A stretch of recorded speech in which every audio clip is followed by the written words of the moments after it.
সচিবালয়ের অগ্নিকাণ্ডের ঘটনায় নড়ে বসেছে বাংলাদেশ। বলা হচ্ছে যে এত গুরুত্বপূর্ণ একটা জায়গায় যদি নাশকতার মতন ঘটনা ঘটে থাকে তাহলে বাকি জায়গাগুলো কতটুকু নিরাপদ। ইতিমধ্যেই বাংলাদেশের প্রধান গুরুত্বপূর্ণ জায়গাগুলোতে বেশ কিছু নির্দেশনা দেওয়া হয়েছে। সুপ্রিম কোর্ট থেকে প্রধান বিচারপতির বাসভবন থেকে অনেক কিছুকেই আপনার এই মুহূর্তে নিরাপত্তার আওতায় আনা হয়েছে। আর এর মাঝখানে বরাবরের মতন দেশের এই দুর্যোগ এবং ক্রান্তি লগ্নে বাংলাদেশ সেনাবাহিনী সামনে এসে দাঁড়িয়েছে। সেনাবাহিনীর পক্ষ থেকে বেশ কিছু বার্তা দেওয়া হয়েছে, ইভেন বেশ কিছু গুরুত্বপূর্ণ দায়িত্ব সেনাবাহিনীকেও দেওয়া হচ্ছে। যদিও মাঠে অলরেডি সেনাবাহিনী ডিপ্লয়েড করা আছে, কিন্তু কোথাও না কোথাও অতীতের বিভিন্ন সময়ে যখন সেনাবাহিনী মাঠে নামতো তখন মানুষের মধ্যে একটা উৎসাহ প্লাস যারা অপরাধী তাদের মধ্যে ভয় উৎকণ্ঠা কাজ করত।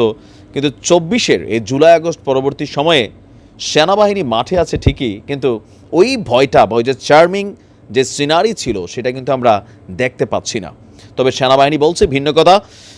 দেশের গুরুত্বপূর্ণ স্থাপনা বা কেপিআইয়ে হামলা এবং নাশকতা সহ সার্বিক নিরাপত্তায় বাংলাদেশ সেনাবাহিনী সতর্ক অবস্থানে আছে বলে জানিয়েছেন সেনা সদর দপ্তর থেকে বিশেষ বার্তায় colonel staff colonel Intekhab Haider Khan. তার বক্তব্য হচ্ছে এইসব স্থানের নিরাপত্তা দিতে আইন শৃঙ্খলা রক্ষাকারী বাহিনীর সাথে বিশেষ ভূমিকা রাখবে এখন আমাদের সেনাবাহিনী। গতকালকের ঘটনার পর ঢাকা সেনানিবাসের বনানী অফিসার্স মেসে আয়োজিত এক সংবাদ সম্মেলনে তিনি বলছেন, ইন এইড টু সিভিল পাওয়ার এর আওতায় মোতায়েন করা সেনাবাহিনীর কার্যক্রম সম্পর্কিত এই সংবাদ সম্মেলন অনুষ্ঠিত হয়েছে।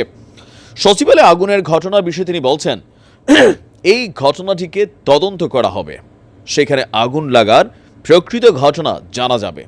এ লক্ষ্যে ফায়ার সার্ভিসের কর্মীদেরকে সার্বিক সহযোগিতা করছে বাংলাদেশ সেনাবাহিনী।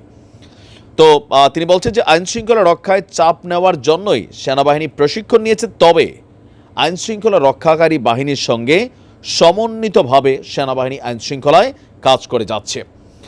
আর আইন শৃঙ্খলার ক্ষেত্রে অনেক ঘটনা ঘটেছে, তবে অবনতি হয়নি। পুলিশ সহ অন্যান্যদের সঙ্গে সমন্বয় করে আইন শৃঙ্খলা পরিস্থিতি সহনশীল রাখতে কাজ চালিয়ে যাচ্ছে সেনাবাহিনী। যারা দুর্বৃত্ত আছে, যারা নাশকতাকারী আছে, যারা সন্ত্রাসী আছে, তাদেরকে কঠোর বার্তা দিয়েছে সেনাবাহিনী। বলছে যে দেশমাতৃকার নিরাপত্তার কাজে সেনাবাহিনী বিশেষ গুরুত্বপূর্ণ ভূমিকা রাখবে। যে কোনো পরিস্থিতিকে মোকাবেলার জন্য সেনাবাহিনী ক্যাপাবল। এছাড়া বলছেন দেশের বিভিন্ন প্রান্তে যদি নাশকতার যে শঙ্কা আছে সেখান থেকে তিনি বলছেন যে কক্সবাজারে সেনাবাহিনী সতর্ক অবস্থানে আছে। আপনারা জানেন যে কক্সবাজারে আমাদের যেই বাংলাদেশ এবং মিয়ানমারের যে সীমান্তবর্তী এরিয়াগুলোতে আরাকান আর্মি তারা দখল নেওয়ার পরে নানান ধরনের বক্তব্য আছে, বাট আমাদের সেনাবাহিনী বলছে যে আপনার সার্বভৌমত্বের নিরাপত্তা নিয়ে কোনো ঝুঁকির মুখে বাংলাদেশ নেই।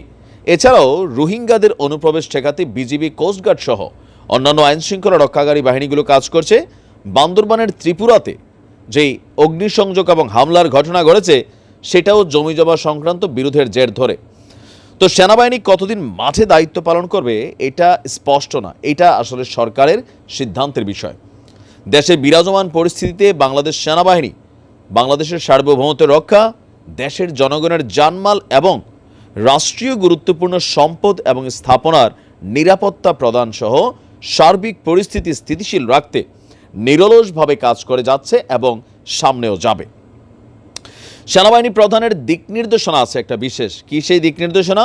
সেই দিক নির্দেশনা অনুসরণ করে ৬২টি জেলায় সেনা সদস্যরা আইন শৃঙ্খলা রক্ষায় অন্তর্বর্তীকালীন সরকারের সংশ্লিষ্ট মন্ত্রণালয়, আইন শৃঙ্খলা রক্ষাকারী বাহিনী, স্থানীয় প্রশাসন, বিভিন্ন সংস্থা, গণমাধ্যম এবং সাধারণ জনগণের সাথে সম্পৃক্ত হয়ে সার্বক্ষণিক দায়িত্ব পালন করছে। তো সেনাবাহিনীর বক্তব্য, যারা নাশকতাকারী আছে, সন্ত্রাসী আছে, তাদের জন্য খুবই কঠোর এবং হুঁশিয়ারি বার্তা। যেহেতু দেশে একটা ঘটনা ঘটেছে, আরও বেশ কিছু ঘটনা ঘটতে পারে, সেই লক্ষ্যে সেনাবাহিনীর গোয়েন্দারা মাঠে কাজ করছেন আর প্রশাসনের বিভিন্ন সেক্টর থেকে কাজ করছেন। দুর্বৃত্তদের কোনোভাবেই ছাড় দিবে না বাংলাদেশ সেনাবাহিনী।